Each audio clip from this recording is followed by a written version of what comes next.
Hello and welcome to the Tori and Wren YouTube channel.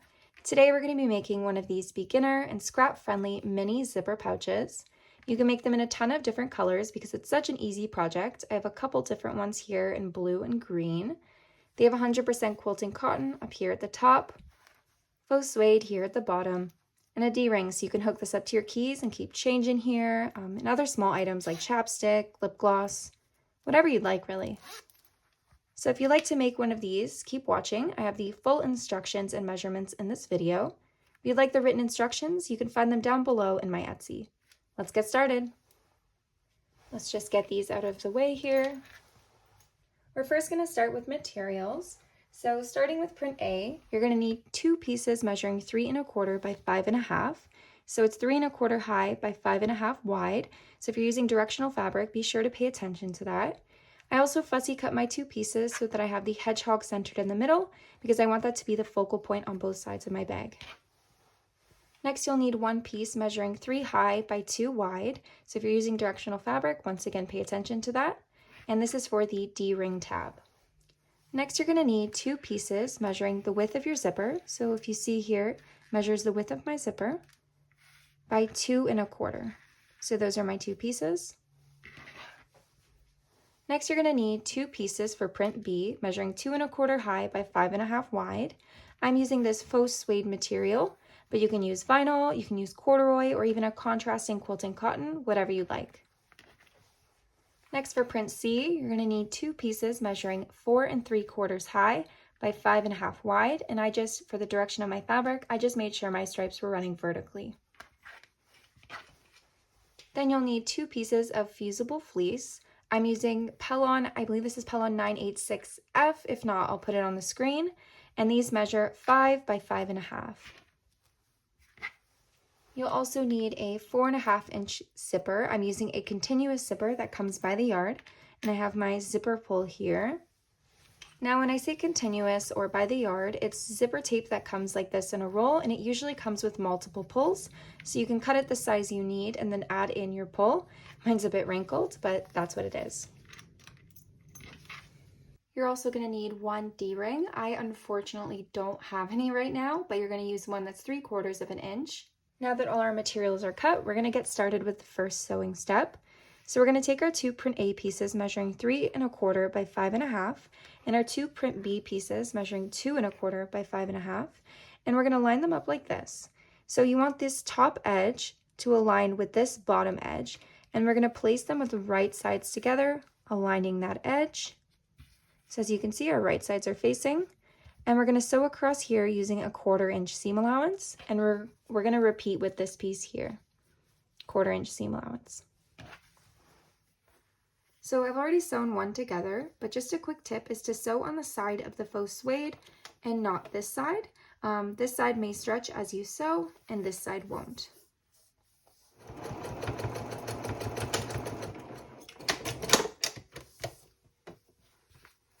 So now that both of my pieces here are sewed together, I'm just going to take it to the iron and actually press my seams open. This is optional. You don't have to press them open because it does make the seams more vulnerable, but I do like the look when it's top stitched after when the seams are open. So I'm back from the iron. I pressed my seams open, as you can see here, they're open. The suede is a bit thicker, so it tends to be a little bit more stubborn and doesn't want to stay down. But when I do my top stitch and I fuse my fusible fleece, it should stay down just fine.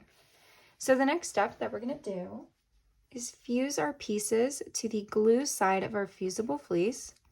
Place that on top. So the wrong side of my fabric to the glue or bumpy side of my fusible fleece, like so. That one, and then this one here. And I'm going to take that to the iron and I'm going to fuse it. Be careful with your suede if you're using this kind of material where it is made of mostly plastic. You don't want to put your iron directly on it, so make sure to put at least a layer or 2 of maybe cotton that you don't really use, just to protect it, because you don't want that heat to melt the material here. So you're going to press it, hold, and then move to the next spot, press and hold to make sure that glue gets activated by the heat and sticks to your fabric. Now that it's fused, a quick tip I have here is if you're finding it difficult for the fusible fleece to fuse to the back of your faux suede, Mine's actually pretty stuck right now, but what you can do after you fuse is just sew a stitch close to the edge with a really long stitch length all the way around here. I'm going to do that now just to hold it together for now.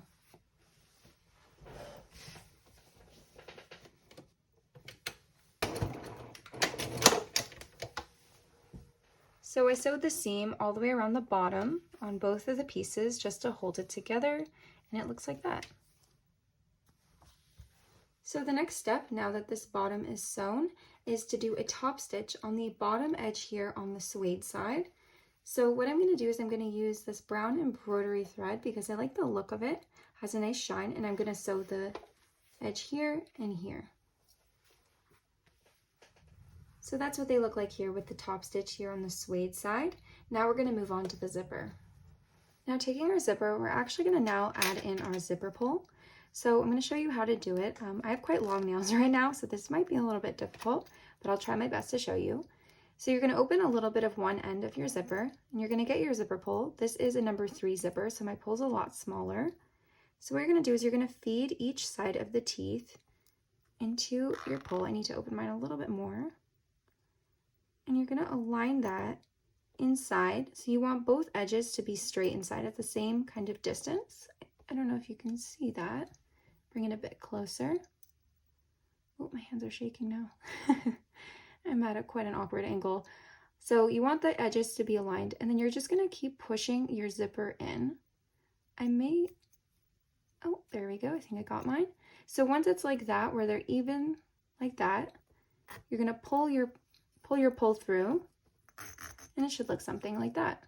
And if you find it's crooked, where your edges here are not straight, you can just pull the pull back out and retry.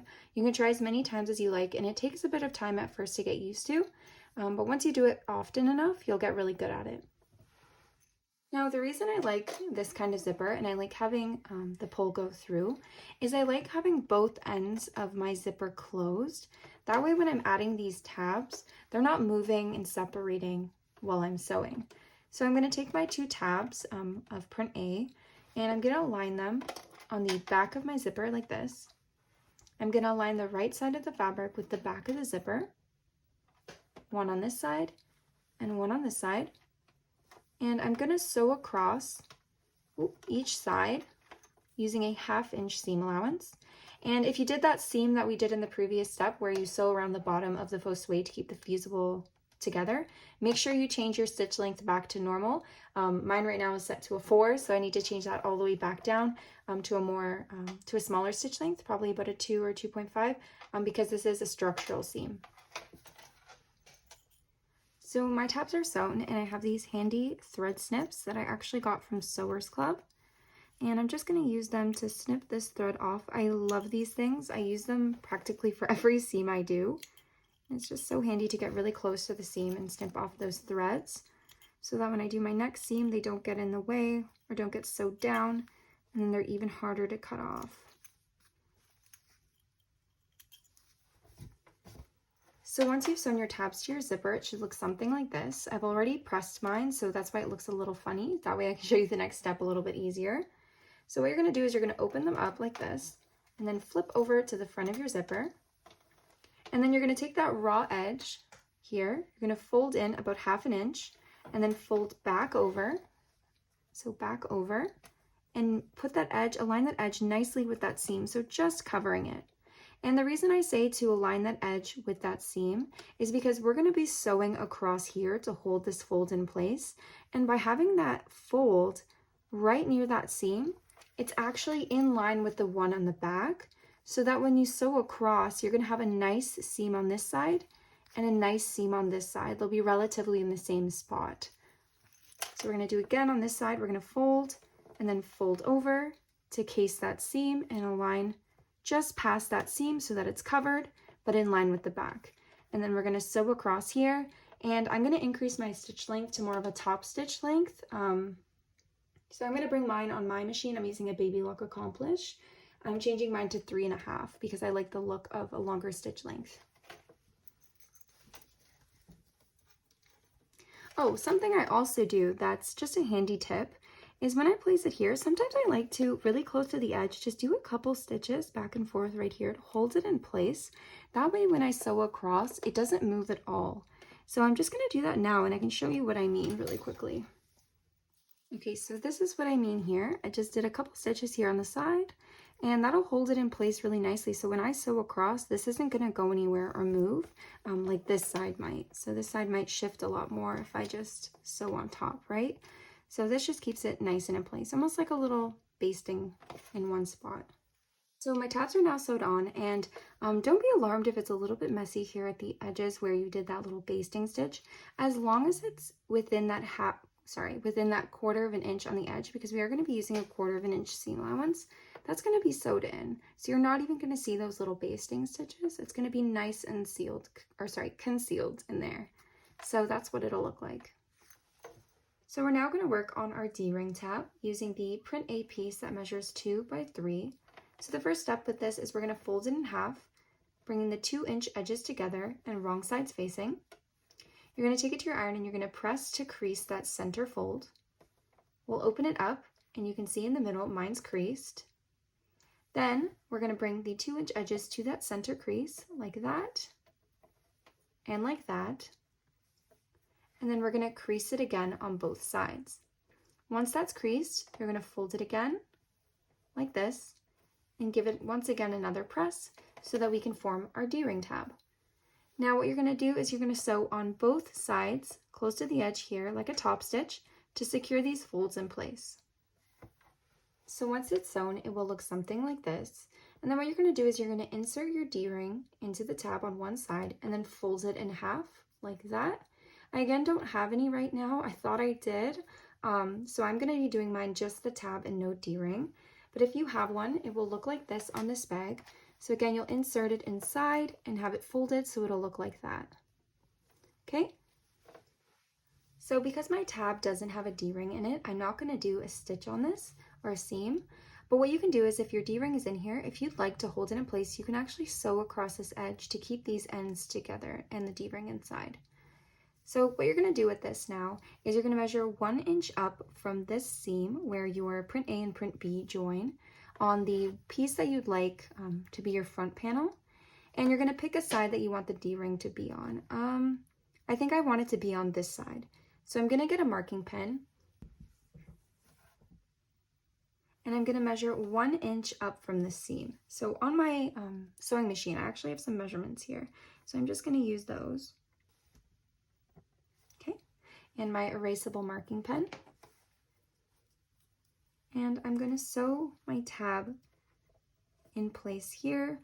This is just a temporary stitch to secure it in place because we are going to sew all the way around after.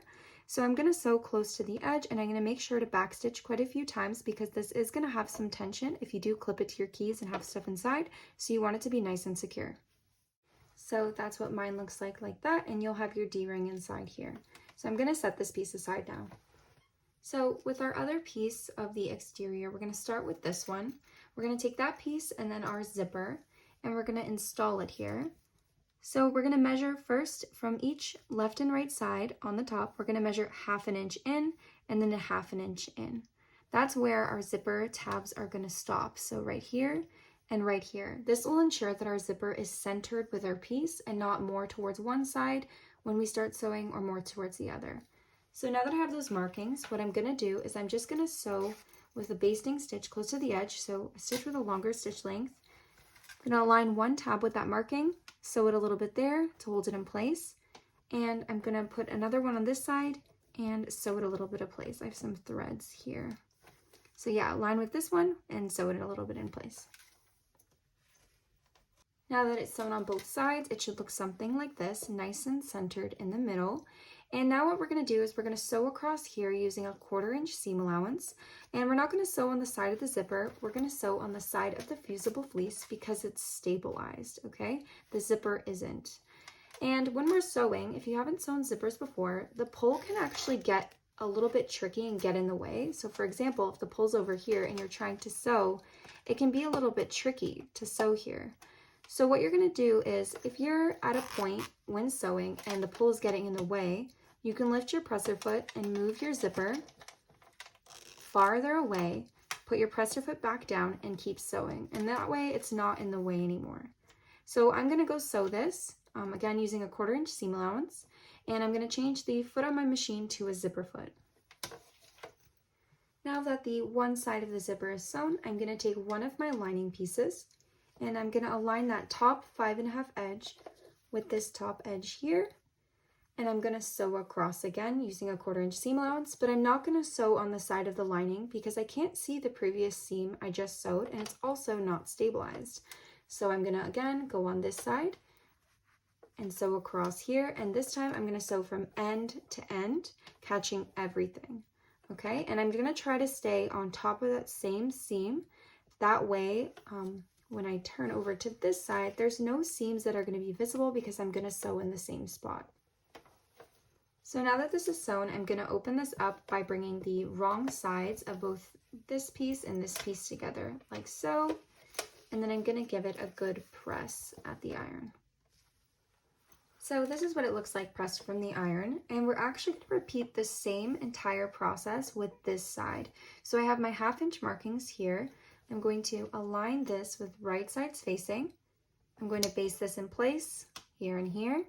Sew across again on the fusible side using a 1/4 inch seam allowance. Then I'm gonna get my other lining piece. I'm going to align the 5.5 inch top edge with this area here.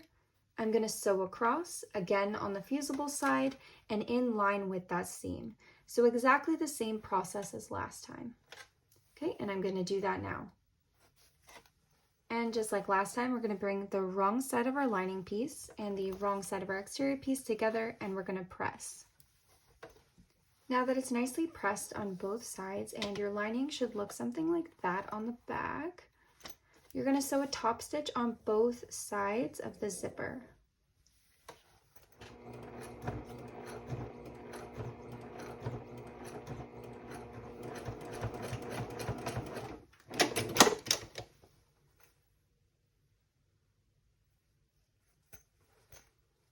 So once your top stitch is done on both sides of your zipper, you're just gonna open the zipper, and then you're gonna bring the two exterior pieces together with right sides facing, like this, and then you're gonna bring your two lining pieces together with right sides facing, making sure that all the edges are nicely aligned. And if you need pins, feel free to use pins, quilting clips, whatever you have. And something that I wanna point out is in here, if you notice, we have the area where the zipper is on the side here. We actually want these seams to point in toward the lining just as they are right now. So what I like to do is I actually like to press them together, and then I go to the machine and I quickly do a little stitch on this side usually.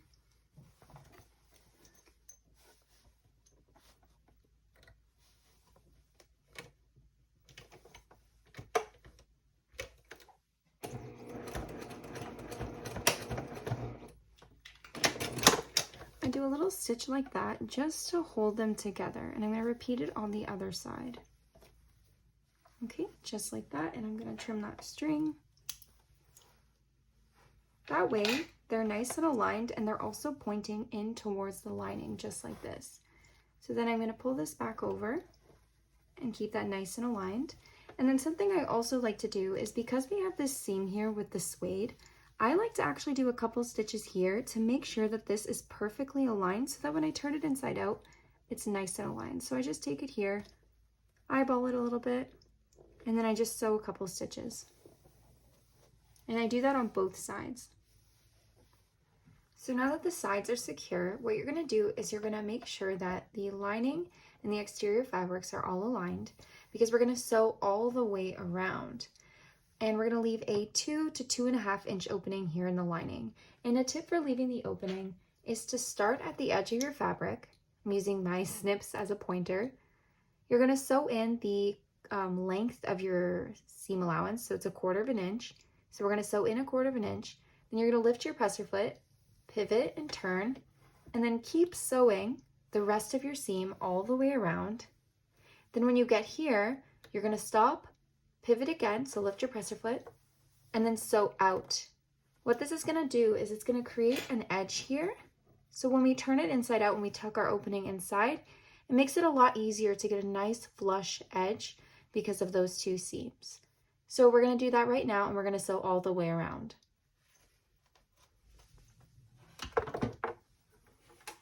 So now that we've sewn all the way around, we're going to work on the corners. So I'm going to demonstrate it with this corner, but you're going to repeat it with the other three. So this one, and this one. So you're going to take your ruler and you're going to measure a 1/2 inch in from the seam. So 1/2 inch here and 1/2 inch here, like a little square. Not from the outer edge, but from that seam. So if I show you on this side, we line up the 1/2 inch marking with the seam and with the seam. Then you get your rotary cutter and you cut it. If you have trouble with your rotary cutter, you can use a marking pen, mark it like that, then cut it with your scissors, okay? We want to be as safe as possible. So if this is too thick to use with the rotary cutter, please use scissors. So I've cut my corner out of this corner here, and what you're going to do is you're going to bring your two seams together. I'm noticing here that my seams are starting to unravel a little bit, so what I'm going to do is I'm just going to backstitch here and backstitch here so that when I open it, it's not going to fall apart. So you don't have to do the back stitching part, but I just prefer it because when I'm going to open this, it prevents my seams from falling apart. So I'm going to open up my square here. I'm not used to my nails being this long, so it is a little bit more tricky, but it is manageable. So I'm going to bring the two sides, this side seam and the bottom seam together like so. Okay, and then, oh, it popped back closed. Like this, okay? Like a triangle. Bring it together. And then I'm going to nest my seams, meaning that I'm going to put one seam to one direction and one seam to the other direction. So like this, okay? And then I'm going to sew across here with a 1/4 inch seam allowance. Okay, and I'm going to make sure to backstitch on these seams to make sure once again that they don't fall apart since this was cut. Okay, and then I'm going to repeat to this corner, and this corner. So all 4 corners will look something like this.